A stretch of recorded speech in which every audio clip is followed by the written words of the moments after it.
বীরভূমের সিউড়িতে জেলা বিজেপির কার্যালয়ে বিরোধী দলনেতা শুভেন্দু অধিকারীর প্রেস মিট। এদিন তিনি কি বললেন আপনাদের সামনে একে একে তুলে ধরছি সবটা।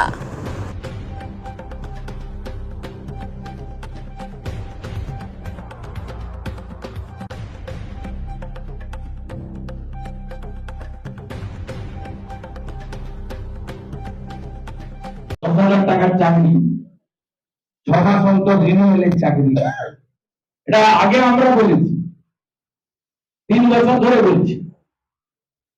আজকে বিধান রায় ডিএম বলছে চাকরিতে কি ধরনের দুর্নীতি হয়েছে। আমিনুল ইসলাম বলে একজন রাজ্যসভার সদস্য আছেন, তিনি এখানে দায়িত্বে আছেন, এখন আমার এলাকায় বসে আছেন। তিনি 26 জনকে চাকরি দিয়েছেন যাদের জমি নেই, তাতে তার আত্মীয় স্বজনরাও আছে। আমি নামগুলো পড়ে দিচ্ছি। শাহিন রেজা, মারগ্রাম, বীরভূম, এইচ ভাদার, উনি district committee member. Ramkrishna Saha, Jamal Hossain, তিনি হচ্ছেন son in law Jamirul Islam elder brother, ওনার আত্মীয়। Rabiul Islam Khan, elder brother.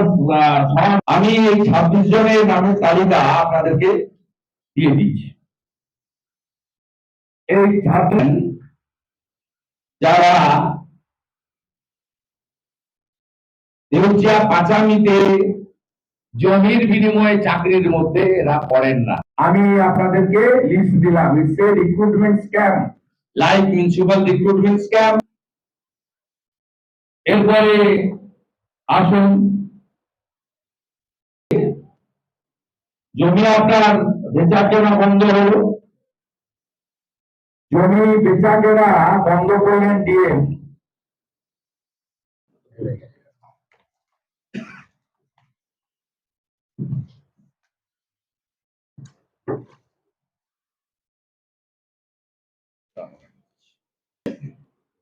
The district magistrate Birbhum 6/12/2021 district registrar বীরভূমকে লিখলেন। আমি পুরো চিঠি না পড়ে সাবজেক্টটা পড়ে দিচ্ছি।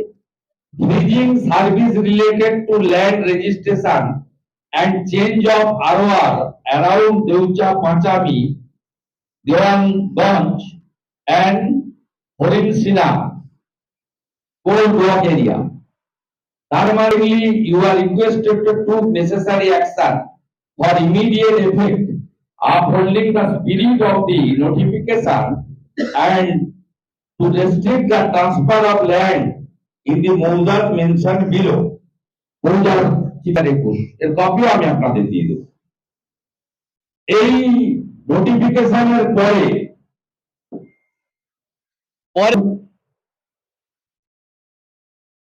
53 জন চাকরি দিলেন। It's another recruitment scam. এখানে 53 জনকে জমি প্রথমত স্বামীরুল তার আত্মীয় স্বজন 26 জনকে দিল, পড়েন না। তারপরে নোটিফিকেশনের পরে বিশেষ প্রভাব খাটিয়ে এবং সেই জমি বেচে 53 জনকে চাকরি। তার মানে এখানে কত বড় রিক্রুটমেন্ট স্ক্যাম দেউচিয়া পাঁচামিতে বিধান দেখতে পাচ্ছেন। এরপরে আমি আপনাদেরকে যাচ্ছি পাটনাতে। পাট্টার খাতা হারিয়ে ফেললেন, এফআইআর লঞ্চ করার অর্ডার শিট হলো, পাট্টার খাতা হারিয়ে গেল। এরা এখানকার লোক নয়, পাট্টা দিয়েছে।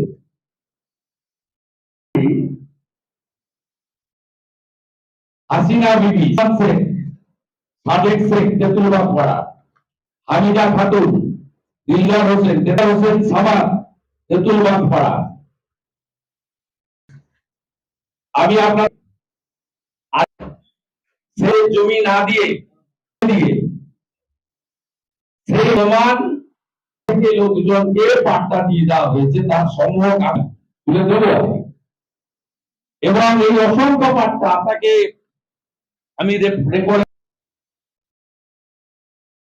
বা বসবাসকৃত জায়গা এলাকার বাইরের লোক তো নয়, তা হলো ব্যাপকভাবে। তাহলে রিক্রুটমেন্ট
বা বসবাসকৃত জায়গা এলাকার বাইরের লোক তো নয়, তা হলো ব্যাপকভাবে। তাহলে রিক্রুটেশনের পরে বিক্রি করে তাদেরকে চাকরি পাইয়ে 53 আর ঠিক দখলে ছিলেন তাদেরকে পাট্টা না দিয়ে scam with the help of police আর তৃণমূলের ভোটারকে মমতা ব্যানার্জি ছেড়ে রেখেছে জন্য সামিরুল বলে হচ্ছেন মমতা বন্দ্যোপাধ্যায়। যেমন আগে প্রশাসনিক সভায় লোকাল কন্ট্রোলার হয়েছেন সাঁওতাল আর বিধান রায়কে প্রোটেক্ট করছেন পিবি সেলিমরা, যে ওখানে নির্বাচন আসছে এবং রাজ্য সরকার ভিখারি পাথর।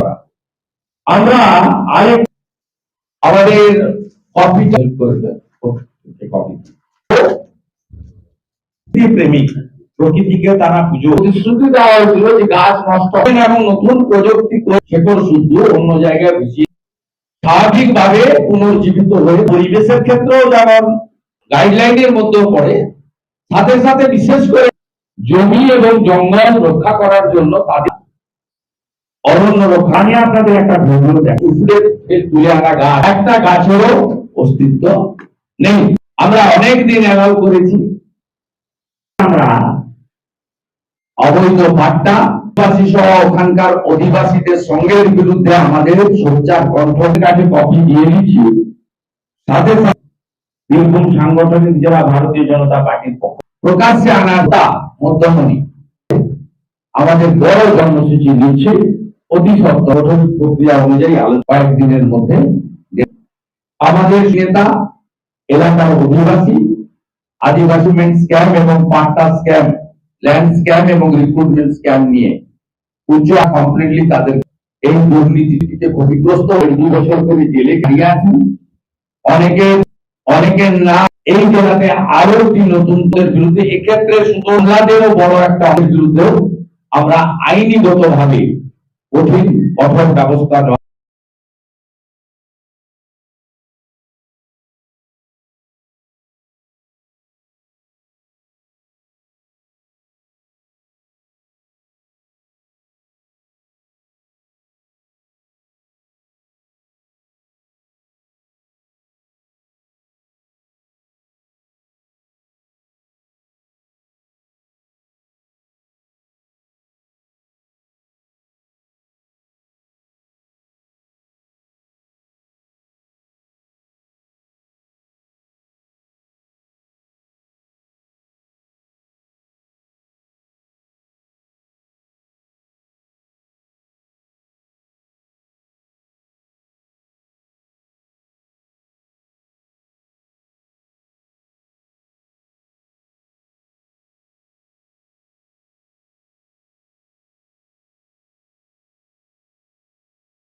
তারপরও হস্তান্তর হয়েছে এবং সেখানে চাকরি পেয়েছে বলে আজ বিরোধী দলের একটা অভিযোগ করছে, যেটা শুভেন্দু অধিকারীর অভিযোগ। দেখুন, আপনারা আজকে তো আমাদের চাকরি দিচ্ছি এখানে, সেই জন্য আপনাদেরকে ডেকেছিলাম, কিন্তু আপনারা প্রশ্ন করছেন বলেই আমি উত্তর দিচ্ছি। প্রথম কথা হচ্ছে যে আমরা যখনই আমাদের নোটিফিকেশন বেরোলো তারপরে আমাদের জমি কেনাবেচা কিন্তু আমরা বন্ধ করে দিয়েছি। কিন্তু তারপরেও কিছু জায়গায় আমাদের পাট্টার দরখাস্ত এসেছিল, এখনো আসছে, আপনারা জানেন। এখনো যেমন আমাদের ফার্স্ট ফেজে যেটা আমাদের স্থির করা হয়েছে, সেখানেও দেখবেন আমাদের যে জমির যে সমস্ত কাগজপত্র, অর্থাৎ ওয়ারিশ ভাঙা, তার ঠাকুরদা মারা গেছেন কি মা বাবা মারা গেছেন, তাহলে ওয়ারিশ সূত্রে তাদের ছেলে মেয়েরা যেভাবে পাবেন সেই কাজগুলি করা হচ্ছে। তারপরে তার সাথে সাথে আমাদের যাদের মিউটেশন হয়নি, দীর্ঘদিন ধরে জমির রেকর্ডটা হয়নি, সেই রেকর্ডও করে দেওয়া হচ্ছে। যাদের অনেক দিন ধরে হয়তো আমাদের পুরনো দলিল তারা কখনো রেকর্ড করে, সেই রেকর্ডও করা হচ্ছে। এছাড়াও কিছু কারেকশন আছে, সেই কারেকশনও করা হচ্ছে। সাথে সাথে কিন্তু পাট্টারও দরখাস্ত ইত্যাদি পড়ছে। তখন আমাদের অ্যাপ্রোপ্রিয়েট অথরিটির সাথে একেবারে আলোচনা মাফিক কিছু পাট্টা আমরা নোটিফিকেশনের পরে যখন আমাদের এক্সপ্লোরেটরি ড্রিলিং অর্থাৎ কূপ খনন চলছিল, কিছু পাট্টার এরকম আমরা প্রসেসিং করেছি। সেই প্রসেসিং করে আমরা সরকারকে দিয়েছিলাম, তাদের ফর্মও তারা ফিল আপ করেছিল, কিন্তু সেই চাকরিগুলো এখন সেগুলো বন্ধ করা আছে। এটা আলোচনা মোতাবেক আবার সেই চাকরিগুলো আবার দেওয়া হবে। সেই ক্ষেত্রে পাট্টার ক্ষেত্রে আপনারা তো জানেন যে আমাদের পারমিশন নিয়ে আমরা করেছি, বা সেই পাট্টা কিছু আমরা দিয়েছি, কিন্তু তাদের চাকরিগুলো এখনো আমরা প্রসেস করার পরে সেটা আপাতত বন্ধ করা আছে। স্যার, আরো একটা অভিযোগ করছেন, বলছেন যে সামিরুল ইসলামের 26 জন রিলেটিভ, তাদেরকেও এখানে কোনো জমি বা বাড়ি ছাড়াও ঢোকানো হয়েছে চাকরি, এবং তার একটি তালিকাও তুলে ধরা হয়েছে। দেখুন, অভিযোগ কি করেছেন সেটা নিয়ে আমি বলবো না, কিন্তু আমি এইটুকু বলতে পারি যে একেবারে প্রথমে আমাদের পিডিসিএল এ আমাদের এই যে একেবারে মাঠে নেমে যে জমির যে ভেরিফিকেশন, প্লট ইনফরমেশন, আমাদের ডিস্ট্রিক্ট রেজিস্ট্রারের কাছে ইনফরমেশন, ল্যান্ড ইনফরমেশন নেওয়া দেয়া, তারপরে আমাদের যখন যখন যেমন ফর্ম ফিল আপ করছিলেন আমাদের এই জমিদাতারা, সেই ফর্মগুলো ভেরিফিকেশন করা, তাকে কম্পিউটার বন্দি করা, এরকম বিভিন্ন ধরনের কাজ। কিছু সার্ভে আমাদের হয়েছে, আপনারা জানেন যে সোশিও ইকোনমিক সার্ভে বা সোশ্যাল ইম্প্যাক্ট অ্যানালিসিস, যেগুলো এবার বিভিন্ন কাজে আমাদের বেশ কিছু এরকম ছেলে মেয়ে তাদেরকে আমাদের পিডিসিএল এর যে ক্যাম্প অফিস আছে সেখানে নেওয়া হয়েছে। সেটা পিডিসিএল এর ব্যাপার, এটুকু আমি বলতে পারি। আজকে বিরোধী দলনেতা শুভেন্দু বাবু দেউচা পাচামি নিয়ে একটা প্রেস কনফারেন্স করেছেন এবং একদম ভুলভাল তথ্য দিয়ে মানুষকে বিভ্রান্তি ছড়ানোর চেষ্টা করেছেন। এবং উনি যেহেতু রাজনৈতিকভাবে একদম দেউলিয়া হয়ে গেছেন এবং মাননীয় মুখ্যমন্ত্রী মমতা বন্দ্যোপাধ্যায়ের নেতৃত্বে যেহেতু দেউচা পাচামি খুব স্মুথলি কাজটা চলছে, তার জন্য নানাভাবে মানুষকে বিভ্রান্ত করার চেষ্টা করছে। এবং উনি নাকি কিছু জন লোকের নাম করে বলেছে যে আমার নাকি আত্মীয় স্বজন আছে, এবং একজন সাহারও নাম বলেছে, সেখানে নাকি আমার আত্মীয় স্বজন আছে। আমি শুভেন্দুবাবুকে আমি ওপেন চ্যালেঞ্জ দিয়ে বলছি যে 1600 জন যে চাকরি পেয়েছে, যেগুলো জমি দিয়ে যে চাকরি, যেগুলো গ্রুপ ডি চাকরি এবং জুনিয়র কনস্টেবলের চাকরি, একজনও যদি আমার কোনো আত্মীয়, আমার কোনো পরিচিত এবং আমার ফ্রেন্ড সার্কেলে কেউ যদি পেয়ে থাকে, সেটা আপনি প্রমাণ করুন, তাহলে আপনাকে আমি বুঝবো আপনি অনেক বড় নেতা। ঠিক আছে, একদম প্রমাণ করুন আপনি। যদি আপনার ক্ষমতা থাকে, ওই যে 1600 জন চাকরি পেয়েছে, যেগুলো জমি দিয়ে গ্রুপ ডি এবং কনস্টেবলের যে চাকরি পেয়েছে, জুনিয়র কনস্টেবলের যেটা পার্মানেন্ট চাকরি, সেগুলো আপনি প্রমাণ করুন যে একজনও আমার আত্মীয় স্বজন কোনো পরিচিত কেউ হয়। এবং